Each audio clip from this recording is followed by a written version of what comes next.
इनके ऊपर बोझ डाल दिया गया होता है कि नहीं? हाँ, पहले के राजा महाराजाओं के घर में बेटियां होती थी, बहुत खुशी मनाई जाती थी, और आज के जमाने में लोग ऐसा लगता जैसे ने फांसी पर टांग दिया गया। एक बात हमारी ध्यान रखना, बेटियां कभी राज महाराज गरीबों के घर में जन्म नहीं लेती। बात समझ में आ रही है? जो महाराज गरीब होते हैं उनके घर में कभी बेटियां जन्म नहीं लेती। बेटियां तो हमेशा राजा महाराजाओं के घर में जन्म लेती हैं। अब आप सोचेंगे इनका कॉम्बिनेशन कैसा है, तो सुनो, अगर आपके पास में आप करोड़पति है, सुनना बात को, आप करोड़पति हैं और तुम्हारे घर में अगर बिटिया है नहीं तो तुमसे ज्यादा गरीब दुनिया में कोई हो ही नहीं। और तुम्हारे घर में अगर एक भी पैसा नहीं है, तुम टूटी झोपड़ी में गुजर कर रहे हो, तो समझ लेना तुमसे जितना पैसे वाला दुनिया में कोई होगा नहीं। क्योंकि महाराज लड़कियां तो राजा महाराजाओं के घर में जन्म लेती, गरीबों के यहाँ जन्म नहीं लेती। और आज के जमाने में लोगों ने लड़कियों को बोझ समझ लिया है। क्या समझ लिया है? बोझ। सही कह रहे? झूठी तो नहीं कह रहे? क्यों बोझ समझा है? क्यों समझा है? अब जब सोचत रहा तो क्या करें, 10 लाख रुपया कहते हैं, 20 लाख रुपया कहते हैं, बिटिया को ब्याह कैसे करें? एक बात ध्यान रखना, माँ बाप के लिए सबसे चिंता का विषय एक होता है कि लड़की की शादी कैसे करेंगे, यही होता है कि नहीं? अब मेरी बात सुनो, बड़े ध्यान से सुनना। यहाँ जितनी भी माताएं बैठी हैं, जितने भी बुजुर्ग बैठे हैं, हमें पता है कि सबके घर में बेटियां होंगी। बेटी की विवाह की कभी चिंता नहीं करनी चाहिए। क्यों? क्योंकि माँ बाप का एक फर्ज होता है लड़की के लिए वर ढूंढना। माँ बाप का फर्ज होता है लड़की के लिए लड़का ढूंढना, लेकिन लड़की की जो किस्मत होगी ना वो वहीं जाएगी। ये बात ध्यान रखना, क्योंकि राजा जनक ने अपनी सीता को ब्याह करो तो राजकुमार ही के काजे आते हैं। बात समझ में आ रही है? जनक जी महाराज ने सीता का विवाह राम जी के साथ में किया था, और जनक जी जानते थे कि राम अयोध्या के राजा होने वाले हैं, तो मेरी बेटी खूब आराम से रहेगी, किसी चीज की कमी नहीं होगी। लेकिन जनक ये बात कभी नहीं जानते थे कि मेरी बेटी को तो सब जिंदगी बनवास ही मिलेगा। जानते थे कभी ये बात जनक जी महाराज? नहीं जानते थे। उसी प्रकार से मेरी माँ, कहा जाता है कि लड़की की किस्मत में अगर दुख लिखे होंगे तो उसे दुख मिलेंगे, और उसकी किस्मत में अगर सुख लिखे होंगे तो उसको सुख मिलेंगे।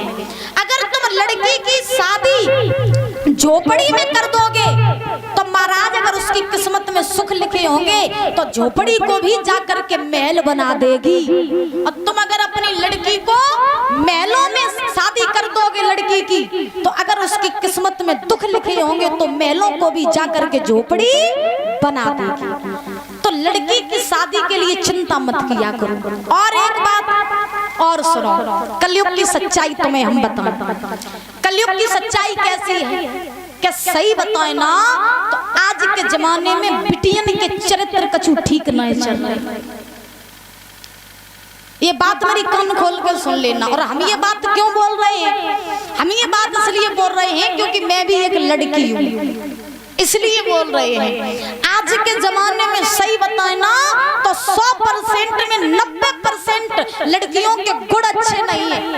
महाराज अपने माँ बाप की इज्जत पे लात मार के चली जाती है, अपने माँ बाप की, अपने बाप की पगड़ी उछाल करके चली जाती है, अपने कुल खानदान की मर्यादा नहीं जानती है। और ध्यान रखना, जो लड़की अपने कुल खानदान की इज्जत नहीं जानती, जो लड़की अपने कुल खानदान की मर्यादा नहीं जानती, वो लड़की नहीं, वो लड़की के नाम पर कलंक होती है।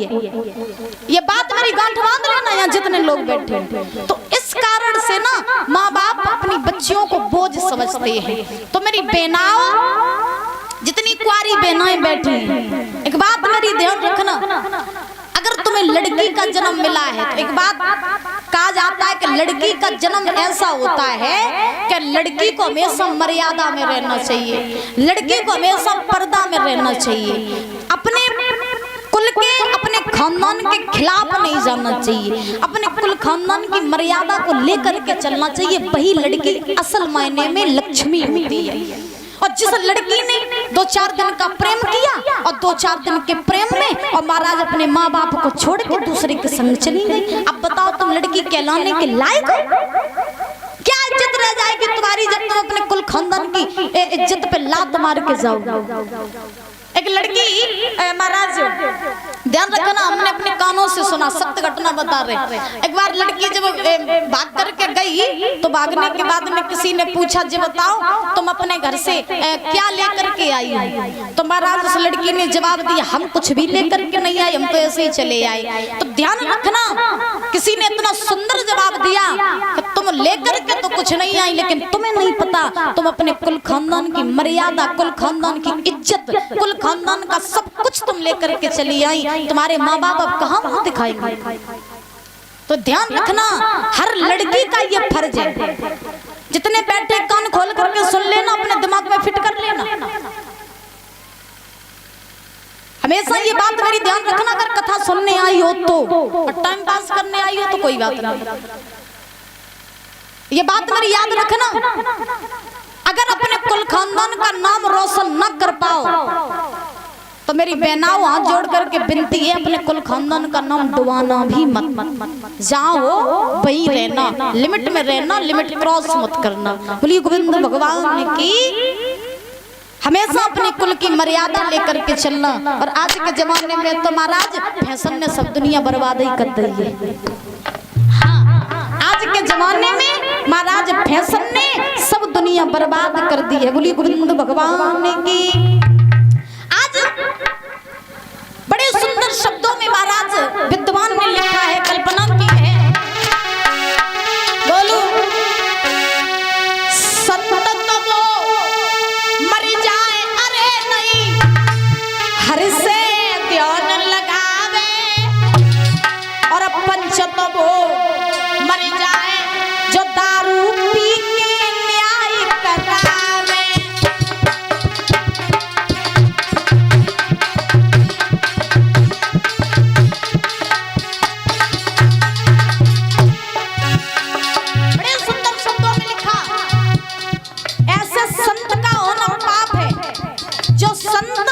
भगवान का भजन नहीं करते और लाल पीले वस्त्र रंग करके महाराज बोलते रहते हैं। संत पीले वस्त्र पहन करके नहीं बनते, ध्यान रखना बुजुर्गों। संत आप पीले कपड़े पहन लो, लाल कपड़े पहन लो और बढ़िया गमछा गमछा डाल करके धोती वोती लपेट के और तुम जगाओ कि हम संत हैं। संत ऐसा नहीं होता। संत के आचरण कैसे होते हैं? संत को अच्छा लगता है, संत के गुण अच्छे होने चाहिए, संत का चरित्र अच्छा होना चाहिए, दूसरों का भला करने वाला हो। और संत वही अच्छा लगता है जो मनुष्य को अंधकार से प्रकाश की ओर ले जाए, वो होता है सच्चा संत। और जिसके गुण सुंदर, जिसके आचरण सुंदर, जिसका चरित्र सुंदर, जो दूसरों की भलाई चाहता है, असल मायने में वही संत होता है। ये बात मेरी ध्यान रखना, असल मायने में वही संत होता है। और ऐसे संत अगर पैंट शर्ट में घूमे ना तो वे संत होते हैं, क्योंकि पूजा आपके चित्र की नहीं, पूजा आपके चरित्र की होती है। बोलिए गोविंद भगवान की। ऐसे संत का होना पाप जो संत भगवान का भजन नहीं करते, और ऐसे पंच का होना पाप जो पंच दारू पी के न्याय कराते हैं। बड़े सुंदर शब्दों में लिखा है, गुरु तो वो मर जाए अरे चेला से जो ज्ञान छुपावे, गुरु तो वो मर जाए अरे चेला से जो ज्ञान छुपावे,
में घुमावे।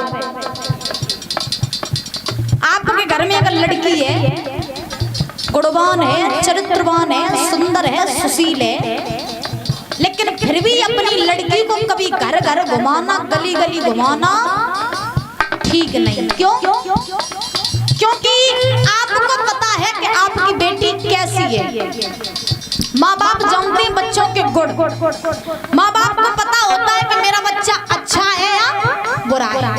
माँ बाप को पता है कि मेरी बिटिया संस्कारी है, गुणवान है, अच्छी है, सुंदर सुशील है, कोई गलत काम नहीं करती है।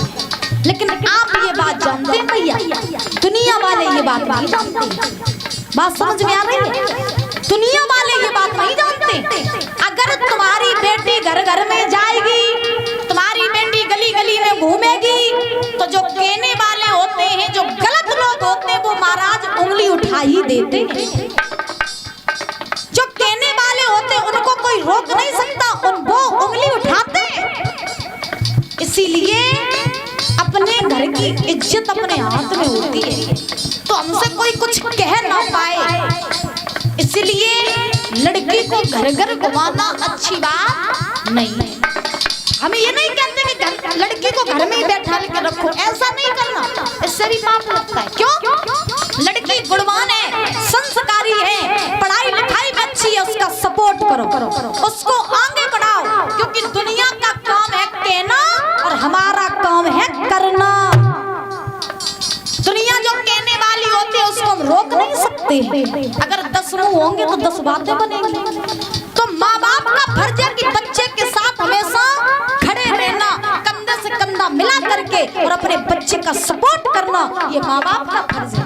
लेकिन इतना हम आपसे जरूर कहेंगे मेरी माँ, कि लड़की को किसी के यहाँ व्यर्थ में मत जाने दो। जितना काम हो उतना ही जाने दो हर किसी को। ये बात ध्यान रखना, तो देखो आप कितने आगे बढ़ जाओगे। इसीलिए लिखा, मैया को मर जाए जो पिटिए, गली गली ले घुमावे। अरे बिटिया को मर जाए, अरे जो कुल में दाग लगावे।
और ये 100 रुपए दीपू यादव पूर्व प्रधान जी, और 100 रुपए कल्लू यादव, ये मोहनपुरवा से आए हैं। इनकी तरफ से ये 100 रुपए आए, इनके लिए जोरदार तालियां बजाएंगे। भगवान से कामना करेंगे कि सुख शांति प्रदान होती रहे, धन के भंडार भरे रहे, इनकी हर इच्छा पूरी होती रहे, और समाज में ऐसे ही पद प्रतिष्ठा बनी रहे, संतान से सुख प्राप्त होता रहे, और हमेशा ऐसे ही हंसते मुस्कुराते बने रहे। भगवान से मेरी कामना आराधना है। बोले वृंदावन में हरिलाल की। और ये भैया क्या नाम है? सिद्धार्थ भैया, टेंट साउंड वाले, ये बरौना से आए हैं। बरौना वाले, हाँ। तो जे भैया इनने वो कल्लू 100 रुपया देते और आज दे, और जे भैया बेचारे बड़े परेशान पहले ही दिन से। और जगात तुम बुई वालों गाना गाओ, जासों के क्षेत्र में पता चले कि वायरल वाली शास्त्री आई। हाँ, तो कल हमने गाओ तो लेकिन अधूरो छोड़ दो, तो गाय पूरो ना गाओ तो जे भैया बोल रहे पूरो सुनाए दो एक बार, तो सुनाए दे। चलो देखिए दो शब्दों में सुना देते हैं। भैया जी की पहले दिन से ही इनकी इच्छा थी कि भुई वालों गाना रोज सुनाई हो। हाँ, तो किसी किसी के मन में लगी रहती है ना। तो आइए देखते हैं दो शब्दों में, उसके बाद कथा में प्रवेश करेंगे।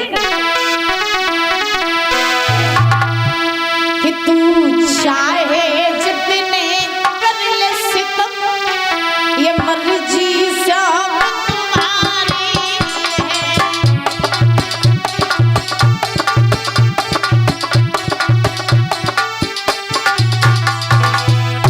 तू चाहे जितने कर ले सितम, ये मर्जी सब तुम्हारी है। कोई प्यार भूल कर मत करना, कोई प्यार भूल कर मत करना, ये इश्क बुरी बीमारी है। चाहे जितने बदल से तुम, ये मर्जी सब तुम्हारी है।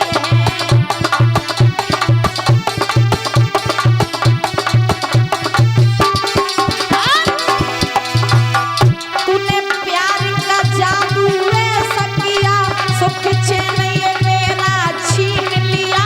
मैं तो तड़पती तेरे लिए, ये दर्द जिगर जो तूने दिया।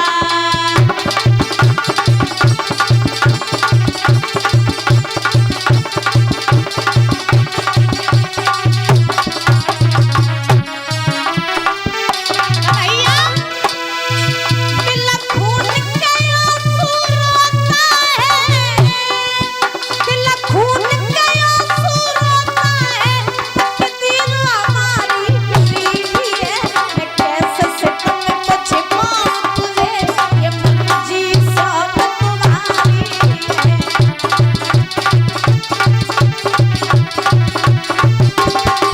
तू चाहे जितने कर ले सितम, ये मर्जी सब तुम्हारी है। कोई प्यार भूल के मत करना,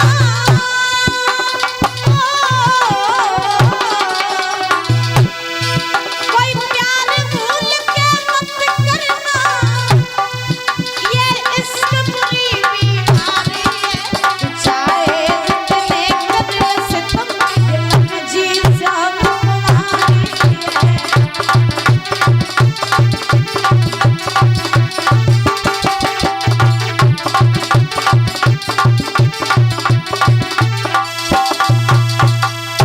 बोले गोविंद भगवान की। अब सुनाए तो ठीक है। अब पता पड़ जाए सब वायरल वाली शास्त्री है। हाँ, तो बताओ परीक्षित महाराज कहाँ चल रहा था प्रसंग? पानी गटकवे में लगे हैं, कहाँ चल रहा था?